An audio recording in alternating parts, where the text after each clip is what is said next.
panas itu juga ngaruh banget. Jadi tergantung coaching staffnya udah siap buat analyze 5 game ini atau player lebih manfaatin warm up-nya. Oh, player lebih manfaatin warm up atau pemanasan. Jadi mungkin lebih siap ya untuk pertandingan selanjutnya. Oke, kita sudah mulai memasuki fase ban and pick nih coach. Kebetulan kita sudah melihat ada beberapa hero yang di ban. Dan itu menuju kepada Joy, Wanwan, Glue. Lalu ada Kari juga, Fanny dan juga Faramis. Ini kalau kita ngomongin Wanwan dan juga Kari, apakah memang belum ada match up yang setara di gold lane?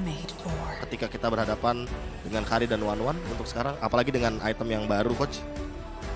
Match up ya? Ya match up gold lane. Gold lane Moskov itu sebenarnya laning phase sekarang bagus banget, lebih kuat. Oh, itu apakah itu alasannya kenapa mungkin diambil terus? Iya, karena sebenarnya Moskov itu menang lawan Kari di lane. Jadi itu alasannya Moskov kenapa dipakai terus lawan Kari. Catat teman-teman ya, Moskov lawan Kari, apalagi mungkin pakai item Golden Staff yang kayak kemarin. Kan kita tahu setiap Golden Staff itu bisa nge-reduce cooldown-nya juga dari Moskov sehingga Moskov bisa blink yang mungkin mirip sama Kari ya. Oke, first pick menuju kepada Yves Fredrin yang kemarin sempat menjadi trending topik dan juga Albert menggunakannya beberapa kali ketika berhadapan dengan Falcon Esports. Apakah memang sekarang ya Fredrin sudah mulai naik lagi harganya? Bahkan mungkin di tier S karena Carl TZ beberapa kali juga membawa nih coach satu hero tank yang di area jungle ini. Fredrin kayaknya udah bukan GSS banget. SS banget tuh. SS banget mas sekarang. Kita bisa lihat juga Black, dua tim PH ini benar-benar manfaatin Fredrin banget. Carl TZ sama Wise. Jadi itu udah bisa masuk meta PH. Oh, ini makanya mereka bawa Yves, Territorial, terus bawa Fredrin di depan Bitrix buat damage yang cukup mungkin di late game. Nah, dengan adanya Fredrin, sebenarnya apakah ini menandakan atau identifikasi bahwa RRQ Hoshi akan melakukan sebuah invasi jungle nih coach? RRQ Hoshi, di game ini dari 3 pick ini ya masih belum bisa. Masih belum bisa, butuh satu hero lagi kah untuk nabrak?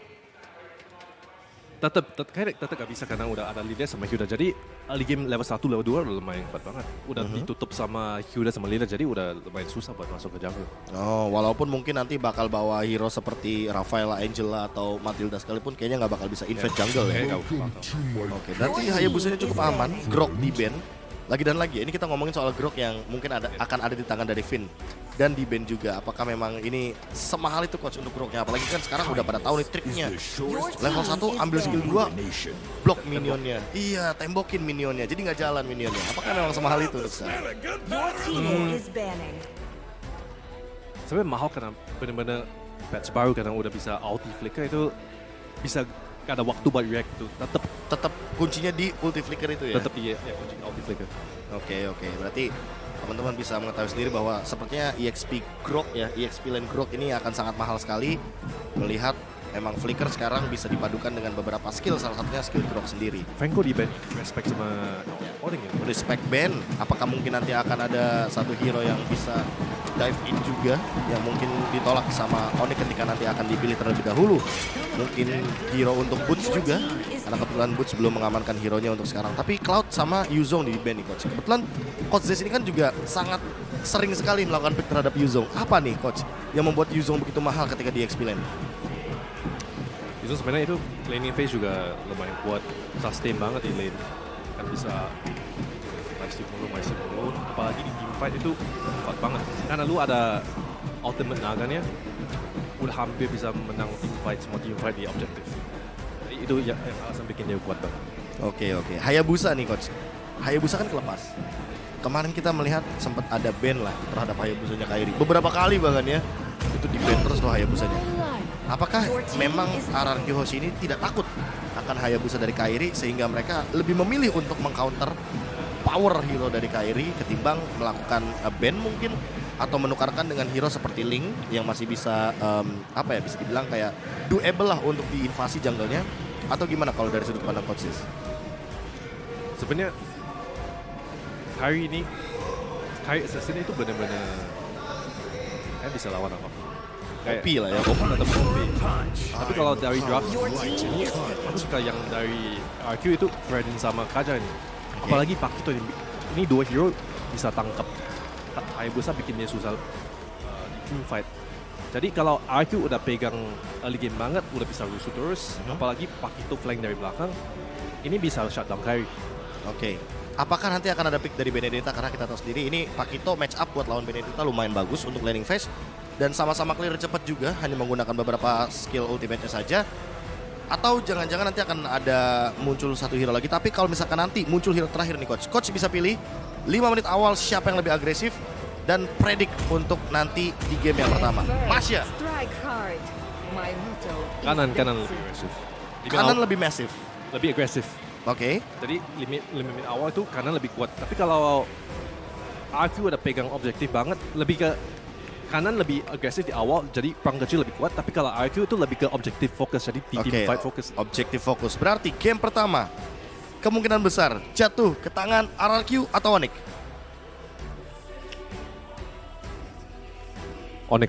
Onyx. Game pertama Onyx, kalau begitu kita akan saksikan sesaat lagi game pertama dari Best of 5 Series di semifinal lower bracket. Aku KB, thanks Coach Jace udah memberikan banyak sekali masukan dan juga opini yang sangat luar biasa, statement yang luar biasa juga. Kita akan kembali lagi kepada para caster untuk menyaksikan di game yang pertama. Let's go Royal Derby. Terima kasih banyak Profesor Kevin dan juga Jace. Welcome to the Royal Derby. Dan halo yang berada di luar Sobat Onyx dan juga RRQ Kingdom. Ini dia, udaku. Dan saatnya kita menyaksikan M4 World Championship, The Royal Derby, yang sudah ditunggu-tunggu oleh seluruh rakyat Indonesia. Walaupun kita tetap harus sedih, tetap harus ada satu yang pulang hari ini. It's okay, no problem. It's okay. Tetap mereka akan berjuang dengan terbaik. Oke, tapi sebelumnya kita minta suaranya dulu kali Oke, ya. kalau gitu, Tennis Sinar Senayan, mana suaranya? That's right. Ini dia. Di mana di early game dari Keyboy bakal coba untuk mengganggu pergerakan dari seorang Albert. Tapi di sisi sebaliknya Kairi free untuk melakukan jungling di jungle-nya sendiri. Dan bahkan kalau Kairi berani setelah Little Wonder dia dapatkan, dia akan coba untuk menuju ke arah Purple Buff dengan retribution yang dia miliki. Betul banget, apalagi dengan adanya penggunaan dari Hilda sendiri yang kita tahu agresif gaming bakal dibawakan oleh Onyx. Tapi sejauh ini nampaknya hanya nge-buying time aja, membuat Albert agak sedikit terlambat untuk melakukan adanya Purple Buff. Tapi di arah top lane, agresivitas kembali terjadi. Finn udah mulai tercicil dan dipaksa untuk gak bisa terlalu bergerak banyak lagi di arah depan. Oke, di sisi sebaliknya para pemain dari tim Onyx Esports, mereka bermain dengan agak cukup lebih agresif draft yang sekarang. Bahkan Boots digunakan memang untuk menabrak seorang Skylar nantinya. Ini Boots udah disiapkan untuk Skylar di mid to the late game, yang dimana Skylar tidak mungkin bisa digapai oleh para pemain Onyx lainnya. Bahkan Kairi sekalipun dia akan ditutup dengan adanya Win of Nature. Tapi nanti Boots adalah jawaban atas segala permainan Cimaran. Aku pernah lihat kombinasi dari Masya dan Hilda ini waktu itu sempat dihadapkan oleh Onyx yang dibawakan oleh Todak. Itu persis banget, dan sekarang di arah atas 2 versus 2 hanya coba untuk saling menjaga levelnya masing-masing aja, nggak ada inisiasi berlebih lagi. Tapi lihat, keunggulan dengan adanya cewek membawa satu Synchro Vision, ini nyicil banget dengan range yang sebenarnya agak terlihat cukup jauh sih. Dan bahkan Skylar udah cicil. Tapi untungnya di tim RRQC mereka memiliki Kaja. Ini sangat penting banget dengan adanya the buff yang akan mungkin mengurangi damage dari Onyx Esports itu sendiri. Tapi Keyboy melakukan zoning out terhadap seorang Albert yang tidak bisa memasuki Turtle di depan sana. Memilih untuk mundur ke arah belakang, bahkan F7 tidak bisa masuk ke dalam zona Kairi. Finn bakal coba mencari dan langsung ada adjustment. Sekali ini gak berhasil menutup pergerakan dari tim Onyx, dan satu save by Ubens Gold didapatkan oleh tim Onyx Esports. Space yang di-create oleh Keyboy begitu luar biasa pula, tanpa adanya kontes Turtle bisa diamankan dengan cukup mudah untuk Onyx. Tapi sekarang Kairi-nya berhasil menghindar dengan ada sebuah shadow kill, dan bahkan Kairi belum berhasil ditumbangkan di tangan R7. Almost is never enough. Tidak pernah cukup untuk bisa, hanya hampir saja. Sedangkan Kairi masih bertahan, masih kita dapetin Purple Buff dan reset kembali. Bahkan kalau bisa kita bilang dari segi itemnya, dari seorang Kairi dia bakal langsung fokus entah Hunter Strike atau menuju ke arah Hypnosis. Yang mungkin sekarang dengan adanya Pakito, Hunter Strike maybe akan menjadi sebuah jawaban kalau menurut aku. Yep, dan kita bisa melihat juga tidak ada marksman untuk Onyx sejauh ini. Dan dari seorang Skylar, dia udah bikin sepatu. Biasanya dari marksman zaman now, ini nggak ada sepatu untuk pertama kali, tapi kita bisa intip juga di arah bottom lane, sneaky picky, dan bahkan Boots sekarang sudah mendapatkan platingan hampir full, dan bahkan di outer turret di arah bottom lane, dan full platingan yes untuk Boots di bawah. Oke, full platingan Dan bahkan Keyboy tidak akan melepaskan pandangan terhadap seorang Albert. Dan ini yang menjadi keuntungan seorang Albert. Di mana kalau dia bisa membagi Keyboy. Cuma problemnya untuk melakukan instant pick off untuk saat ini belum bisa dilakukan oleh dari tim Oracle. Sedangkan ada seorang Skylar, Shadow Kill akan terbagi. Klik kita lihat outplay from Skylar. Dia gak mau mati sendirian. Dia ingin bersama dengan cewek. Setidaknya pertukaran 1 untuk 1 kali ini di tangan dari Oracle dan juga Onyx Esports. Yes, tapi kita bisa melihat juga keunggulan di mana Onyx tadi sempat dapetin first blood terlebih dahulu. Ya. Itu agak lebih mahal pastinya. Dan di arah tengah clearing begitu cepat. Sans coba untuk bergerak lagi sedikit demi sedikit. Masih reset lagi dan bahkan setelah adanya point pick off di awal di atas, ini nggak dilanjutin lagi sama mereka. Dan bahkan lihat agresivitas yang dibawakan oleh Keyboy juga mengganggu pergerakan Finn sehingga Finn pun zona geraknya terbatas banget untuk zoning out pergerakan dari Onyx. Lebih ke arah bingung, Finn-nya harus berkawal, mengcover atau dia akan membuka boost yang dimiliki dari para pemain dari tim Onyx Esports lainnya. R7 menjaga pergerakan atas seorang KD bersama dengan seorang boost biar masuk lane. Onyx Esports bahkan mencoba untuk merelakan mundur sedikit untuk menunggu Sansa juga Keyboy menuju ke arah Turtle by OBS Go. Yes. Para pemain dari tim Onyx Esports mereka langsung ada di adjustment. Terus Sansa bakal coba ditombangin. Satu point kill, no high ground defensive. Kyrie retribution, the Sky King berhasil mencuri satu buat Turtle from the King of the King Albert. Keyboy akhirnya di shutdown. Keyboy akhirnya dibekuk dan Keyboy akhirnya terpasangkan. Tapi di arah bottom lane, Boots mencoba untuk mengganggu pergerakan. R7 mencoba untuk mundur ke arah belakang. Tapi belum ada Bloodlust X. Belum ada darah tambahan. No days for now for R7. Kalian zaman Ford juga mulai dikeluarkan kali ini. Cewek 1 versus 3 akan kali bisa selamat karena Albert masih terlalu tebal untuk bisa ditumbangkan. Tidak ada kembali poin eliminasi yang tercipta dan bahkan mencoba untuk rotasi ke arah atas. Finn udah cukup berani pastinya untuk bisa membuka, tapi lihat dari outer turret di arah bottom lane-nya pun tidak bisa lepas dari hantaman seorang Boots. Yang masalahnya adalah untungnya seorang cewek itu nggak dapetin purple buff dari seorang Albert tadi, Profesor. Dan didapatkan oleh seorang Finn. Iya, kalau kita ngelihat bagaimana dari invasi yang terjadi dari cewek itu memang sedikit mengganggu kepada Albertnya sendiri karena cooldown-nya jadi sedikit berbeda. Namun di satu sisi lainnya Keyboy ini cukup dilema untuk ditarik. Harus ada eksekusinya. Dan bakal lihat all in di arah top lane. Breakdown from Skylar. Membuat seorang Onyx Esports harus mundur. Cewek tidak boleh sembarangan untuk masuk ke dalam booth. Dan para pemain dari tim Onyx Esports mencoba untuk mendapatkan satu di arah top lane. Tapi ternyata terlalu keras. Defensif yang dilakukan oleh RRQ Hoshi. Dan Onyx berhasil menempati urutan pertama dengan Unique Hero Peak. 34 hero untuk Onyx Esports. Dan top lane Sans masih memiliki satu black shoot. Yang penting adalah sekarang melakukan clear minion di arah top lane. Gimana caranya cewek tidak kehilangan turret di arah top lane. Tapi ada Bennett ya, bisa melakukan cicilan demi cicilan. Bahkan lihat Sansnya juga sekarang terkena efek slow lagi dari point crystal yang sudah mulai terbuka. Kyrie mencoba untuk langsung saja rotasi ke arah bawah mengingat sesaat lagi Turtle bakal muncul. Dan sekarang Skylar mengamankan Blade of Despair di menit yang ke-6. Bukan hanya itu aja. Dari suara Skylar, sudah juga berhasil mendapatkan Ines Murray dari Onyx Esports. Albert sekarang lebih sustain untuk bertahan dari seorang Keyboy di arah ini. Para pemain dari tim Onyx Esports sudah terbitkan adanya Turtle yang dipegang oleh seorang Kyrie dan harusnya didapatkan Kyrie for sure. Tanpa ada hambatan, tanpa ada pilihan, tapi ternyata dia mendapat di top point. Cewek ditinggalkan bersama seorang Keyboy. 2 poin kill didapatkan oleh tim RRQ Hoshi. Mencoba untuk mundur ke arah belakang. Onyx Esports, ada Sans yang masih memiliki satu buah Black Shoes. Ternyata tidak ada Black Shoes kembali. Albert menahan pergerakan dari seorang Boots. Breakdown dan keluarga seorang Skylar. Putar mundur ke arah belakang. R7 mencoba melakukan sedikit distraction. Seorang Hayabusa Kyrie. Oke, Sansnya juga dengan begitu sigapnya, apalagi kita lalu tahu ya dari potensi Lilia. Dengan clearing wave yang cepat, mempertahankan sebegitunya dari outer turret yang masih berdiri. Dan bahkan sekarang dari RRQ dengan point pick off yang didapetin, team fight yang begitu luar biasa.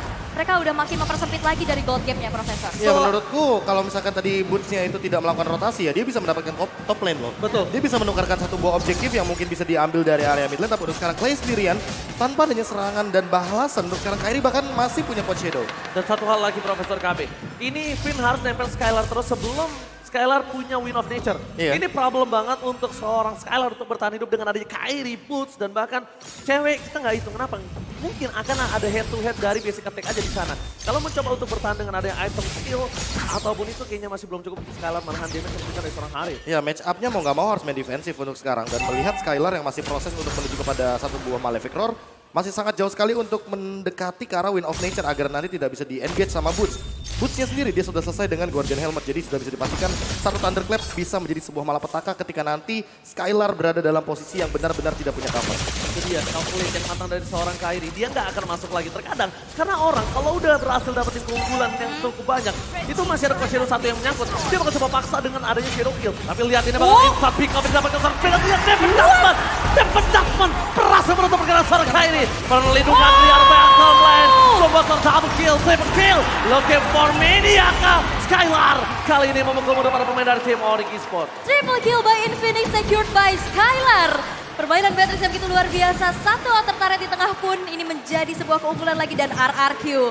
Perlahan tapi pasti sudah menyusul dari segi ketertinggalannya. Mengingat Lord yang pertama juga sekarang sudah muncul. Akankah ini menjadi objektif selanjutnya? Karena sekarang Clay juga sudah selesai dengan satu buah Necklace of Durance. Ya, untuk jawaban bagi Kibo yang regen HP-nya begitu luar biasa, dan kalau misalkan kita melihat dari instant replay, sebenarnya Kibo udah melakukan Power of Wildness, dan permasalahan utamanya adalah Power of Wildness-nya tidak bersama dengan Kairi. Kalau bersama dengan Kairi, Kairi pasti berada dalam keadaan Shadow Kill, dan itu mungkin akan berbeda skenario teamfight-nya.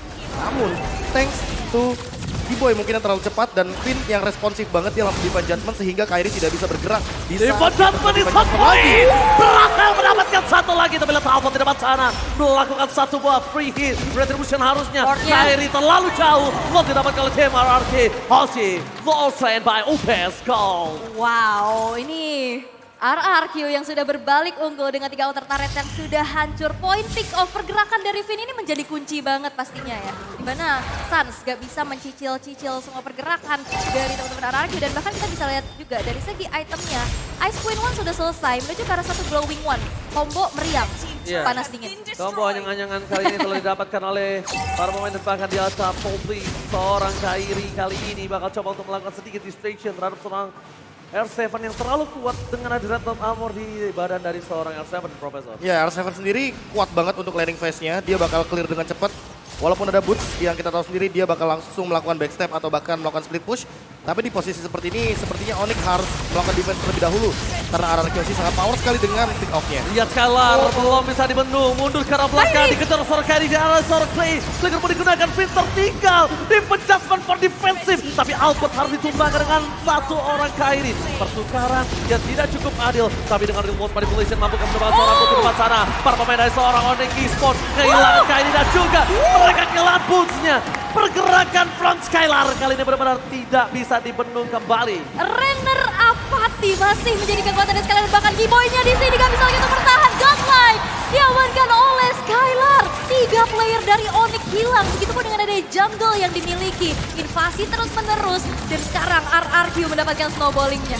Ya, ini Renner Apathy yang sangat responsif sekali Meresahkan. daripada Skylar, dan dia sudah sadar betul bahwa Clay berada dalam ancaman walaupun di depan sana ada Finn dan juga ada, ya balik lagi ada Albert yang tadi ditumbangkan. R7 sendirian pun tidak akan bisa membendung serangan dari Boots karena mau bagaimanapun ada efek immune ketika dia menggunakan satu buah knockout strike-nya. Dan di satu sisi lainnya, Kairi ini harus lebih berhati-hati dengan Coach Shadow-nya karena barusan Skylar menggunakan flicker seberani itu ketika sudah tidak ada Shadow Kill, dan yang ada Kairi tidak akan bisa survive walaupun dia pakai high and dry.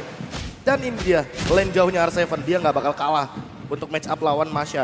Karena mau bagaimanapun urusan clear wave, Masha juga sebenarnya cukup lama, dan memang tugas Masha di sini adalah untuk menekan kepada Skylar-nya. Namun dengan winning condition 8 point kill dari Skylar ini makin sulit sekali untuk mendekati tubuh dari sosok Beatrix, dan untuk sekarang flicker pun sudah digunakan, jadi kayaknya bakal reset aja walaupun ada advantage gold sebesar 3.000, dan buat sekarang pun win of nature. Ini Skylar makin susah untuk ditangkap sepertinya. Untungnya pertukaran dari Flicker itu ditukar oleh Flickernya cewek juga. Jadi sama-sama tidak ada yang dirugikan.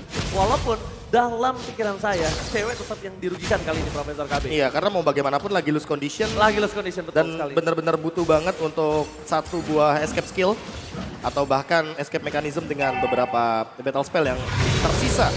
Apalagi dalam keadaan cewek ini under banget, levelnya ketinggalan 2 sebagai gold laner. Dan di satu sisi lainnya Boots baru menjalankan split push-nya ketika ada kesempatan di 7 menit sebelumnya. Lord Game by UBS Gold telah dipegang oleh tim RRQ Uzi dengan difference gold 3.000 gold difference. Harusnya tidak ada gangguan di arah Lord kali ini. berhasil dapatkan oleh Kyoshi, mencoba untuk melakukan invasi. Para pemain dari tim Onyx Esports mereka langsung bergerak mundur ke arah belakang secara bersamaan mengcover satu sama lain. Melihat pergerakan dari tim Onyx, setidaknya mereka mencoba untuk mendorong di arah top lane oleh Bootsnya tadi. Karena kalau tidak, dengan Lord yang menuju ke arah top lane, ini nggak bisa dibendung dan akan tidak tertahan. Dolongan 3 wave akan jalan secara bersamaan, Al. Yap, 3 lane push bakal dilakukan oleh RRQ pasti, tapi kali ini Diva Judgment udah terkonek. Keyboy masih terlalu tebal untuk bisa ditumbangkan dan bahkan Kairi hanya muncul dengan Phantom Shuriken mencicil aja agar pergerakan dari RRQ nggak terlalu bisa mengengage seorang Keyboy. Bentar, ini apakah jadi Lord Keyboy? Karena Vini mundur. Vini mundur. Karena udah gak ada Diva Judgment lagi. Initiator, Diva Judgment, it's okay sebenarnya Diva Judgment, tapi apakah tidak sebaiknya mereka merecoup dengan pergerakan adanya seorang Hayabusa Kairi yang belum melakukan shadow kill? Tapi it's okay. Dalam jenis Kofi, Onyx Esports akan sebentar lagi kehilangan 1 buah phase turretnya. Push secara backline mencoba untuk melakukan flanking.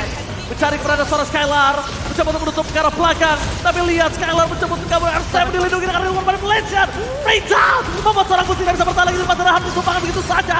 Win of nature, R7 today, dapatkan cewek. Ditinggalkan bersama dengan seorang Keyboy. Ditukar dengan Denden from Bogor. Tim Onyx Esports berhasil kemudian menumbangkan 1 ke backline tim RRQ Hoshi. 1 tukar 2 pertukaran yang menurut aku masih cukup bisa diunggulkan untuk RRQ. Walaupun Onyx masih bisa defense ditukar juga pula dengan adanya 1 base turret di arah top lane. Ya untuk sekarang sih mau nggak mau nggak ada Clay, jadi nggak ada reward manipulation. Tapi ingat, Finn dia ready banget dengan Flicker dan Diva Judgment. Jadi bisa saja untuk mengcover atau bahkan melakukan inisiasi. Ini dia, walaupun terus jawaban dari seorang Skylar, tapi Skylar dengan Half-Flow-nya lebih memilih untuk mundur ke arah belakang. Dan lihat spread down diberikan. Masih mendapatkan 1, Kairi, mengejar R7, knockout strike, dan milik ke arah belakang. Dan wipe out kah? One last wipe out. Masih dapatkan Kairi Captain. Mencoba untuk membalikan kembali keadaannya. Looking for triple kill. Tim Boy berhasil menutup pergerakan dari seorang Pipin. Dan triple kill. Looking for maniac dari seorang Kairi. Albert mencoba untuk bertahan semaksimal mungkin. Dan Denden from Bogor, can you save the day kali ini untuk seorang Albert dan berhasil membuat mundur tim Onyx Esports. Denden tidak serayan, mana tepuk tangannya? Triple kill by Infinix secured by Kairi, tapi nggak bisa berbuat lebih lagi mengingat masih banyak wave minion juga yang masih menjadi PR untuk Onyx. Dan bahkan kita lihat di menit yang ke-15 dari Skylarnya udah full item. Udah jadi 1 Win of Nature plus Haskell juga udah diselesaikan, jadi mau tidak mau Boots harus lebih berhati-hati ketika melakukan engage kepada satu sosok marksman dari RRQ Hoshi. Di satu sisi lainnya, cewek benar-benar full item magic damage, jadi dia nggak bikin Winter Truncheon, dan ini bisa menjadi sebuah celah bagi RRQ Hoshi ketika ingin melakukan sebuah Divine Judgment. Di satu sisi lainnya, cewek harus muncul terakhir. Muncul setelah Divine Judgment mungkin digunakan oleh Finn karena kita tahu sendiri dengan Divine Judgment. Ini pick off sangat instan. Dan damage dari Skylar itu bisa dimaksimalkan kapanpun ketika Skylar berada dalam posisi yang free. Walaupun sekarang Kairi udah punya endless battle, tapi belum menjadi jawaban karena memang target operasinya ini Skylar. Bahkan sudah selesai dengan Demon Hunter Sword, jadi ada 3 item lifesteal yang begitu powerful dari Skylar. Entah apa yang diganti, apakah Haskell-nya atau item lainnya, tapi untuk sekarang Boots kayaknya benar-benar berada dalam posisi dia ingin memainkan macro play-nya. Dia mau mainin lane jauhnya agar tidak kalah untuk segi objektif walaupun nanti Lord akan diamankan oleh RRQ Hoshi. Dan bahkan ini selalu menjadi jawaban dengan adanya Skylar di belakang. Problemnya adalah satu. Pertanyaannya adalah siapa yang berani men-trigger masuk ke arah backline Skylar? Ini Boots. Boots kayaknya bakal langsung. Memang Boots. Kelihatan. Tapi ini Boots itu cuma menjadi korban. Kalau dia tidak di-trigger Win of Nature-nya, dan itu jawabannya aku bilang. Siapa yang berani sekarang? Dia cuma untuk bisa trigger ke arah belakang dalam seorang konsil. Kalau Boots langsung nggak bisa. Harus ada yang nge-trigger Win of Nature-nya. Dan para pemain dari tim Onyx Esports melakukan Fajar Tar. Kairi sudah berubah jadi Lord. Flicker digunakan. Atau mendapatkan. S7 mencoba untuk bertahan. Cepat ke Flicker. Membuat S7 bertahan di depan sana bersama dengan seorang saja akan dihilangkan. Spray down from Skylar. Yes, berhasil menutup seorang Sun. Tapi Keyboy, surprise! Happy birthday, Skylar. Kali ini gak bisa bertahan. Dan bakal coba di-shutdown kah? Ternyata tidak. Ternyata itu adalah baiting yang membuat Keyboy di-take down. What a baiting dari seorang Skylar. Yes, dan mungkin itu adalah space juga yang harus di-create ya. Tapi ternyata Onyx gak menyentuh ke arah Lord yang sudah muncul. Kairi masih muncul juga dengan ada 1 zaman force dari cewek. Dan bahkan R7 gak bisa lagi untuk bertahan. David di dalam 1 turret dan Clay pun double kill by Infinix. Dan tapi ada 1 pembalasan dari Skylar sehingga trading menjadi 2 untuk 3. Ya ini di untouchable Skylar sepertinya tidak tersentuh sama sekali, bahkan sekalipun ada Masya di depannya. Dan buat sekarang Kairi benar-benar harus berpikir jernih. Karena 2 melawan 3 Boots dalam posisi yang benar-benar berbahaya. Win of Nature di pop up dan Oh my god! diamankan oleh Albert. Dia amankan seorang Albert dan hampir terbuat ball. Chapter didapatkan. Mereka coba fokus menuju ke arah mid lane-nya. Turret dari tim Onyx Esports. Ini masih bisa diselamatkan atau tidak karena mereka masih memiliki Sans. Tapi ini bukan hal yang berbahaya untuk tim Ararki. Mereka tinggal sabar, mereka tinggal tunggu tenang. Dan jawaban dari Boots sekarang udah siap untuk menuju ke arah seorang Skylar. Cuma problemnya satu, tadi aku pertanyaannya, siapa yang men-trigger Win of Nature? Selama masih ada Win of Nature, Skylar tidak bisa ditangkap oleh seorang Boots. Itu udah pasti. Iya. Bener-bener gak kesentuh sama Gak sekali. bisa. Apalagi buat sekarang ada Immortality makin sulit untuk mendapatkan satu sosok Skylar di lini depan. Oke, tapi lihat Keyboy bahkan tidak bisa sama sekali menyentuh pergerakan dari seorang Dede Farbagat. Di arah belakang sana, tim Onyx Esports. Mereka bertahan dengan adanya 4 orang saja. Di fight 4 vs 4. Sun akan coba berhasil menyelamatkan para kawanan dari tim Onyx Esports. Khusus berada di front line up. Di wall manipulation. Kairi mencoba melakukan flanking. Tapi Skylar di depan sana bisa dilihat. Dan lihat tembakan. The Super Skylar berhasil menutup 1 poin kill di depan sana. Keyboy fokus ke big line. Khususnya hilang. Dan ini bencana. Base-nya. Onyx Esports Bridger. diangkat di game yang pertama. RRQ Hoshi take the game 1. Sempat tertinggal di early game, bukan masalah. Split push dilakukan, bukan masalah. Mirroring yang dilakukan pula membuat dari RRQ Hoshi berhasil unggul di game pertama dari Best of 5 series kita. Ya mau bagaimanapun kita melihat ada satu sosok Pakito yang menjadi jawaban agar makro play-nya tetap berjalan. Ini dia pola permainan 4-1 dari RRQ Hoshi yang tidak bisa membuat Onyx mendapatkan sebuah objektif sekalipun. Boots beberapa kali mencoba untuk melakukan sebuah split push tapi selalu ada Pakito di belakangnya yang membayang-bayangi sehingga nanti pergerakan dari teman-teman RRQ Hoshi bisa jadi lebih safe, bisa jadi lebih aman. Dan ketika kita melihat bagaimana potensi untuk mengambil sebuah Lord di dalam sebuah skenario team fight, Win of Nature selalu jadi jawaban bagi satu sosok Beatrix yang kita tahu sendiri. Untuk sekarang, Beatrix-nya benar-benar menjadi hard carry-nya untuk di game yang pertama. Beberapa kali kita melihat Skylar dengan render apatinya dia, dengan Nibirunya dia. Bahkan Nibirunya nggak pernah lepas. Nibirunya selalu digunakan. Sehingga senjata utama dari Beatrix, senjata favorit dari Beatrix, Nibiru, ini seolah tidak pernah lepas dari tubuh seorang Skylar. Ini entah kenapa ya, 4 peluru aja itu bisa menumbangkan Keyboy sekalipun. Dan teman-teman bisa lihat di Hunter Sword, Malefic Roar itu udah jadi 2 item kombinasi yang mematikan sekali ketika berada untuk menyerang ke arah frontliner bisa dibilang. Karena secara tidak langsung, dengan draft yang sebelum mulai aja, Skylar udah tahu dia akan menjadi bulan-bulanan warga. Dia akan menjadi salah satu orang yang ditargetkan. Udah pasti Hayabusa, udah pasti adanya Hilda, udah pasti ke arah adanya Boots. Dan menganggap dengan 2 frontliner yang tebal dari seorang Boots dan juga Keyboy bisa menumbangkan seorang Skylar. Dengan kita reverse psychology, Demon Hunter Haskell menjadi jawabannya. Ya sempat pas di engage sama Keyboy sekalipun, dia langsung menjawab dengan Demon Hunter Sword. Jadi ini adalah jawaban yang sangat manis sekali. Karena mau bagaimanapun tubuh tebal dari Hilda pasti akan bisa dilumpuhkan sekalipun nanti mungkin Hildanya bikin Blade Armor. Tapi Blade Armornya terjawab dengan Malefic Roar. Jadi kayaknya menurutku ya, ini skenario yang bisa dibilang terburuk terjadi bagi Onyx Esports. Mau bagaimanapun Hayabusanya tidak berjalan dengan baik dengan Pakito yang menurutku bakal menjadi jawaban dengan pick yang keempat tadi. Padahal sempat dibilang sama Kozes bahwa ya waktu di sesi draft pick bahwa pick Masya ini pick yang bagus banget karena bisa menekan ke arah Skylar. Tapi terbukti Skylar dengan Win of Nature, wow dia bertahan hidup, untouchable Skylar. Gimana menurut kamu? Ya bahkan bukan cuma sekedar ada Win of Nature sebagai security dari seorang Skylar pula. Dari tadi Finn-nya juga, ya mereka tahu pasti gameplaynya bakal tabrak belakang. Jadi dari tadi Skylar gak dibiarin sendiri. Dan menurutku dengan melakukan first pick terhadap Eve, ini udah membuka skenario bahwa sebenarnya harus ada hero penyelamat. Karena ketika tidak ada hero penyelamat, kita ambil contoh ya Matilda, Digi. Ini menurutku skenario team fight dari Onyx bakal one sided banget gitu loh untuk RRQ Hoshi. Karena teritorialnya untuk sekarang walaupun mungkin kotaknya diperkecil, immobilize-nya dilamain. Dan itu yang menurutku harus dipertimbangkan ulang.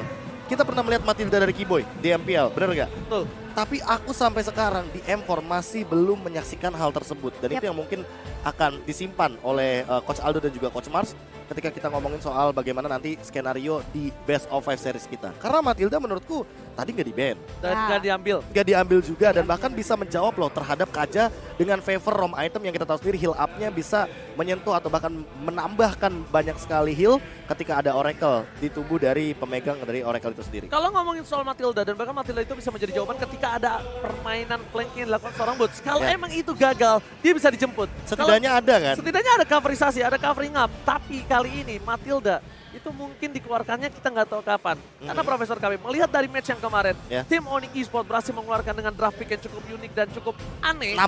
Nabrak gaming dengan Hilda bahkan. Lunox yang berada di arah jungler sekalipun mengagetkan kita semua Ul ya. Dan ini dari itemnya Aul dan KB silakan. Ya kalau kita ngomongin item 19 menit game udah berjalan, rata-rata pasti bakal menuju kepada Winter Luncheon dan Immortality. Ditambah ini Skylar sudah selesai dengan 3 item lifesteal-nya dia. Jadi dia sangat menghindari sekali atau sangat memberikan respect sekali terhadap Masha yang begitu bisa langsung menabrak ke arah lini belakang. Ditambah dengan R7 sih, dia bikin Oracle untuk pertahanan diri dia sendiri dan dia bermodalkan Hunter Strike saja. Jadi kalau misalkan kita ngomongin soal durability, dia punya antivirus, dia juga punya brute force. Sehingga membuat R7 tidak akan bisa di solo kill oleh Kairi, walaupun Kairinya menggunakan Hydra tadi Aul. Ya, dengan adanya pergerakan dari banyaknya hero sustain juga damage yang terbagi, mereka tahu mereka nggak bisa sendiri-sendiri dan akhirnya tidak ada poin pick off yang maksimal yang diciptakan juga. Dan aku melihat gak ada high ground defender yang kuat sih dari sisi Onyx. Jadi di saat tadi Lord yang sudah ter-enhance masuk pun itu clearingnya agak cukup lama dan kita tahu yang clear cepat di situ ada Sans. Ada Sans, walaupun ada Sans ya. Iya walaupun ada Sans, tapi Sans selalu menjadi targeting dari seorang Finn. Dijebak di real world manipulation, mau gimana keluarnya coba? Sementara dia nggak membawa Purify, dia membawa Sprint. Dan satu sisi kalau kita ngomongin soal Sprint, dia tetap akan terkena efek Immobilize. Jadi tidak ada efek yang seperti Purify. Dan di satu sisi lainnya kalau misalkan kita melihat dari Sandbag, oke, Boots memang menerima damage banyak, tapi itu tugasnya dia. Tugasnya dia adalah memicu Divine Judgment. Tugasnya dia adalah memisahkan bagaimana skenario teamfight dari Onyx. Tapi ketika ceweknya mencoba untuk jump in ke dalam territorial teamfight, ternyata mereka tidak sempat untuk menimbulkan sebuah efek damage yang besar. Menurutku, ini ya kalau misalkan kita ngomongin soal hero yang terbuka tadi, Hayabusa memang bagus. Tapi ketika memang skenario bermain Onyx itu mau membawa Harit, menurutku ya, Link itu bisa jadi opsi juga. Tapi mau bagaimanapun, kalau Hayabusanya dilepas di fase yang kedua, Albert bisa mengamankannya. Jadi serba salah menurutku. So Fredrin pick di sini memang adalah sebuah setup untuk menuju kepada 5 lawan 5. Sehingga objektif dari arah Rikoshi bisa jadi lebih aman, jadi lebih safe. Mungkin jawaban untuk seorang Super Skylar di arah belakang ini bukan seorang physical attack, tapi bisa menjadi ke arah magical damage. Kenapa? Karena melihat untuk satu-satunya bisa menggapai ke arah tadi di based on game yang pertama ya. Kita nggak ngomongin game nanti, tapi based on game yang pertama ini ya adalah magical damage yang bisa tergapai ya, entah partial segala macam. Tapi MVP di game yang pertama, Skylar kali ini berhasil mendapatkan 17 kill. 2 digit. 2 digit. Hampir pala 2. Sweet 17 ya. Oh iya bener Sweet juga. 17, bener. Dan kita ngomongin soal banyaknya point kill yang diamankan oleh Skylar, tentu tidak lepas dari bagaimana peran dari Finn juga yang selalu melindungi Skylar itu sendiri. Karena kalau misalkan tidak ada Divine Judgment, otomatis Skylar hanya menjadi bulan-bulanan warga Onyx. Dan inilah dia MVP by Infinix Not Series, karena mau bagaimanapun 3 item lifesteal ini membuat Skylar makin sulit untuk ditumbangkan. Sekalipun akan ada Boots, dia masih punya Flicker. Sekalipun ada Boots juga, dia punya tactical repositioning dan juga Wind of Nature. Sehingga basic attack yang dimiliki sama Skylar tentu dengan Blade of Despair dan juga Hunter Strike ini udah cukup banget. Ditambah dengan Malefic Roar untuk memberikan dealing damage dan menukarkan dengan lifesteal agar dia bisa bertahan hidup. Di satu sisi, teman-teman bisa lihat untuk 5 menit sampai dengan 10 menit, Skylar fokus farming 2 lane. Dan ini yang selalu aku lihat dari sosok Skylar sejak hari yang pertama di group stage. Dia farming itu gak pernah 1 lane, dia farming 2 lane karena dipandu oleh Finn. Jadi kalau misalkan Finn-nya ini bisa dibilang mengamankan rumput, aku setuju. Karena skenario permainannya adalah mereka benar-benar tidak membiarkan rumput ini bisa menjadi rumput ancaman bagi Clay dan juga bagi Skylar. Jadi metodenya benar-benar membuka rumput agar Skylar bisa farming 2 lane dengan cepat. Dan setelah itu itemnya bisa jadi lebih dominan. Tugasnya Clay apa? Tugasnya Clay itu ngamanin objektif, yaitu adalah di area turtle, membantu Albert agar nanti Albert tidak bisa dimasukin oleh teman-teman dari Onyx Esports. Dan ini adalah menit dari 5 sampai ke 10 ya.